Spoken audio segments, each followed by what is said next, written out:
দেহটায় ময়লা লাগছে, সাবান লাগাও, না হয় মানুষ খারাপ বলবে। শরীরের কাপড়ে ময়লা, সাবান লাগাও। কলবের মধ্যে গুনার ময়লা লাগছে, কয়দিন তুমি পরিষ্কারের চিন্তা করেছো? তোমার কলবের ভেতরে অহংকারের ময়লা, তোমার কলবের ভেতরে হিংসার ময়লা। নিজেরে বড় মনে করো, অন্যকে ছোট মনে করো, অন্যের ভালো পছন্দ করো না। নিজের ছেলে লেখাপড়া করে না এ নিয়ে ভাবো না, অন্যের ছেলে পাশ করলো, নাম্বার বেশি পেলো, মাথা গরম। আছে না নাই? কলবের ভেতরে তোমার হিংসার ময়লা, অহংকারের ময়লা, কলবের ভেতরে কিবিরের ময়লা, অহংকার, আমি ভালো, আমার সব ভালো। এই ময়লা সাফ করো। এই ময়লা সাফ করার জন্য হসপিটালে যাও, অপারেশন করো। এই ময়লা সাফ করার হসপিটাল হলো উলামায়ে আহলে হকের মজলিস। قال رسول الله صلى الله عليه وآله وسلم عليك بمجالسة العلماء واسمع كلام الحكماء فإن الله لا يحيي القلب الميت بنور الحكمة كما يحيي الأرض الميتة بوابل المطر। লুকমান হাকিম তার সন্তানকে উপদেশ দিতেছেন। রহমতের নবী সেই কথাটা সাহাবায়ে কেরামদেরকে রিপিট করতেছেন। নবী বলেন, লুকমান হাকিম তার সন্তানেরে বলে, উলামায়ে কেরামের মজলিসে বসবা, তাদের হিকমতপূর্ণ কথা শুনবা। লাভ, মুর্দা দিল জিন্দা হয়ে যাবে, মুর্দা দিল জিন্দা হয়ে যাবে, কলবটা পরিষ্কার হয়ে যাবে। আগুনের কাছে গেলে তোমার শরীরে আগুন না নিলেও গরম ভাব আসবে। আতরের দোকানে দাঁড়াইলে আতর কিনতে পারো, ভালো, পারো নাই ফাও নাও, কয় ভালো, কয় ফাও দেয় না, অন্তত ঘেরান পাইবা। ঠিক নেই? উলামায়ে কেরামের কাছে যাও, আল্লাহকে পাইবা। যদি আল্লাহকে অন্তত নাও পাও, আল্লাহ পাওয়ার ঠিকানাটা জানবা। কি আল্লাহরে কোথায় পাওয়া যায়? আল্লাহ সম্পর্কে একটা তোমার ভেতরে পেরেশানি আসবে, ভাব আসবে, চিন্তা আসবে। উলামায়ে কেরামের মজলিস ছাড়া দিন বুঝার জানার কোনো পথ নাই। অতএব উলামায়ে কেরামের কাছে যাও, তাদের মাধ্যমে কলবকে তুমি জিন্দা বানাও। জমিনে সূর্যের গরম লেগে যেমন পুরাটা ফেটে যায়, হাত চাষাবাদ চলে না, ফসল উৎপাদনের ক্ষমতা হারিয়ে ফেলে, আবার আল্লাহর বৃষ্টি দিয়া মুহূর্তে জমিনটা নরম হয়ে যায়, ফসল উৎপাদনের ক্ষমতা ফিরে পায়। গুনাহ করে যারা কলবটাকে ভেঙ্গে ফেলেছো, উলামায়ে কেরামের কাছে যাও। আল্লাহ রহমতের বৃষ্টি যখন দিবেন, আল্লাহওয়ালাদের নেক নজর যখন পড়বে, কলবটা এই পরিমাণ জিন্দা হবে। এখন তোমার নামাজ পড়তে ভালো লাগে না, তখন নামাজ না পড়লে ভালো লাগবে না। এখন তোমার রোজা রাখতে ভালো লাগে না, তখন তোমার রোজা না রাখলে ভালো লাগবে না। দুনিয়ার পেছনে ঘুরিয়া কি পাইছো? কই নমরুদ কি পাইল, সাদ্দাত কি পাইল, ফেরাউন কি পাইল? ফেরাউনের লাশ তো আজও পড়ে আছে। মিশরের পুরা ক্ষমতা পাইয়া এছিল একটা ফকিন্নির বাচ্চা। ফেরাউন না, চরম এক ফ্যামিলি ছিল, গরিব। ক্ষেতের মধ্যে শশা, এদিকে টাইনা টাইনা মিশরে নিয়ে বিক্রি করে 8 আনা পয়সা পাইত। ওই সময়ের হিসাবে যা পাইয়া পাইয়া আস্তে আস্তে আস্তে আস্তে কিছু টাকা হয়েছে। এক সময় ফেরাউন চেয়ারে বৈশা, ওই তদানীন্তন সময়ের মূল প্রধান বাদশাহ মারা গেছে। ফেরাউন বৈশা এক পর্যায়ে পাওয়ার পাইয়া ওজির আজম হামানকে বলে, শরীরের মধ্যে কেমন যেন এক গরম গরম ভাব, তো কি করবা? কয় খোদা দাবি করতে মনে চায়। হামান বলে করো, করলে আর ছোট খোদা দাবি করে লাভ কি, বড়টাই করো। কোরআনের আয়াত, ফেরাউন বলল আনা রব্বুকুমুল আলা, আমি শুধু খোদা না বরং সব খোদার বড় খোদা। সেই ফেরাউন মাটি গ্রহণ করে নাই, আজও জমিনের মধ্যে আছে।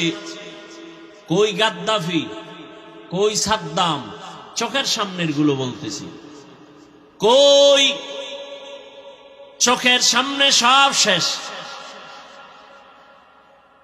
আমেরিকার বুশ কোথায় গেল? চোখের সামনে যমুনা গ্রুপের মালিক কই গেল?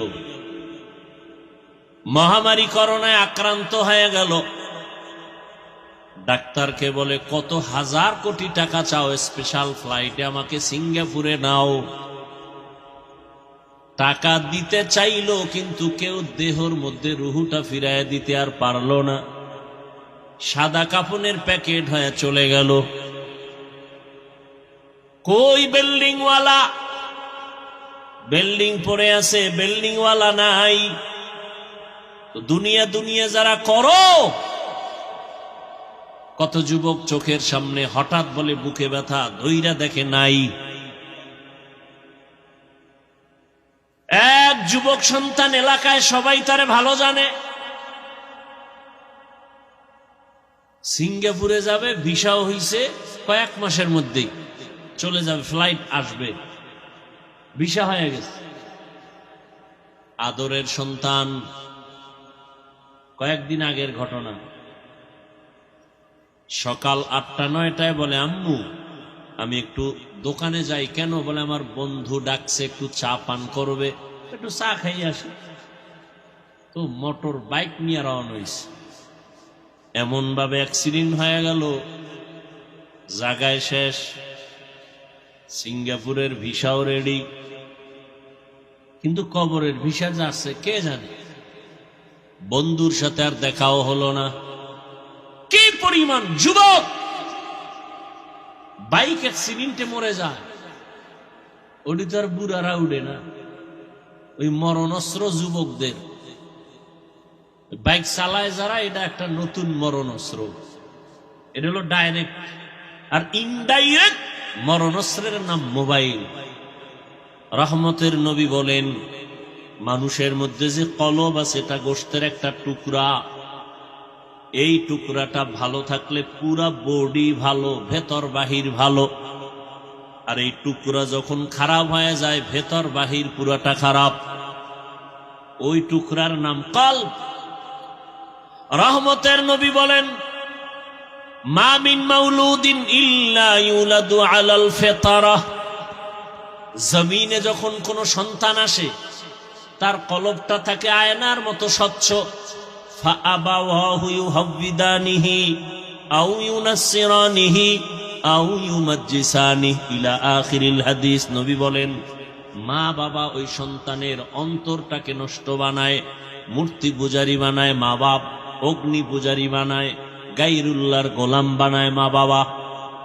অন্য হাদিসে রহমতের নবী বলেন মানুষ যখন একটা অন্যায় করে, গুনাহ করে, ওই টুকরাটার মধ্যে একটা কালো দাগ পড়ে, আর একটা গুনাহ করে আর একটা দাগ পড়ে, আবার গুনাহ করে আবার দাগ পড়ে। কালো দাগ পড়তে পড়তে কলবটা কালো পর্দায় আবৃত হয়ে যায়। তখন আর সামনে কিছুই দেখে না। তখন ভালোটারও খারাপ বলে। টুপি মাথায় দেওয়া ভালো, নামাজ ভালো, রোজা ভালো, সব ভালো, বান্দা এরপর করে খারাপ।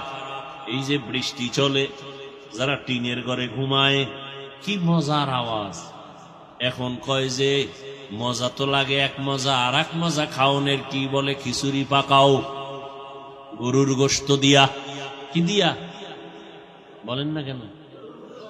গরুর গোশত দিয়া খিচুড়ি, আর এই টাইমে সেই মজা। ঘরের মধ্যে 10 জন আছে, মজা করে খাবে, কিন্তু একজন বলে আমার সামনে আনবি না, গরুর খিচুড়ি খাবো না, পারলে 1 ফোঁটা বিষ দে। খিচুড়ি ঝামেলা না তার ভেতরে ঝামেলা? খিচুড়ির বারবার বলে এটা খারাপ খারাপ, গরুর খিচুড়ি খাওয়া যাবে না। সবাই বলে আমরা মজা করে খাবো, তুমি এটার বদনাম করো কেন? বলে না খিচুড়ি আসলে ভালো, তোমার পেট খারাপ। কি খারাপ? তাড়াতাড়ি পেটের চিকিৎসা নাও, তোমার সমস্যা হয়ে গেছে। নামাজ ভালো, রোজা ভালো, তাবলিগ ভালো, উলামায়ে কেরাম ভালো, জিকির ভালো, পাগড়ি ভালো না খারাপ? বলেন। যারা বলে তাবলিগ ভালো না, যারা বলে টুপি ভালো না, দাড়ি ভালো না, পাগড়ি ভালো না, জিকির ভালো না, তেলাওয়াত ভালো না, ওয়াজ মাহফিল ভালো না, তাদের কলব খারাপ। কি খারাপ? কলবের চিকিৎসা করো। কলবের চিকিৎসা কেমনে করবা? এই যে বডিটার উপরে কত না ক্রিম মাখি, বারবার আয়না দেখি স্পট আছে কিনা, সুন্দরভাবে পরিচ্ছন্ন করি, কিন্তু এই বডির কোনো দাম নাই। এটা একটা কাভার। ভেতরে আসল জিনিস চলে গেলে বলে এটা মানুষ না, মানুষের লাশ। ছেলে কান্দে, আব্বা নাই, সামনে সাদা কাপড়ে পেঁচানোকে বলে এটা বাবার লাশ। তুই এরই তো বাপ ডাকলি এত বছর, এখন কেন বলো বাবা নাই? তাহলে তুই আসল বাবারে চিনোস নাই, আসল বাপ চলে গেছে, এখনকার বাবা নাই। তুই দেহটা পড়ে আছে বলে এটা বাবার লাশ, তাহলে তুই দেহটাকেই তো আব্বা কয়ে ডাকলি, এখনো তো সে আকৃতির দেহটা আছে, এখন কেন বলো বাবা নাই? তাহলে আসল বাবাকে চিনোই নাই। আল্লাহ বলেন, ইয়া আইয়ুহাল্লাযীনা আমানুত্তাকুল্লাহা ওয়াল তানজুর নাফসুম মা কদ্দামাত লিগাদ।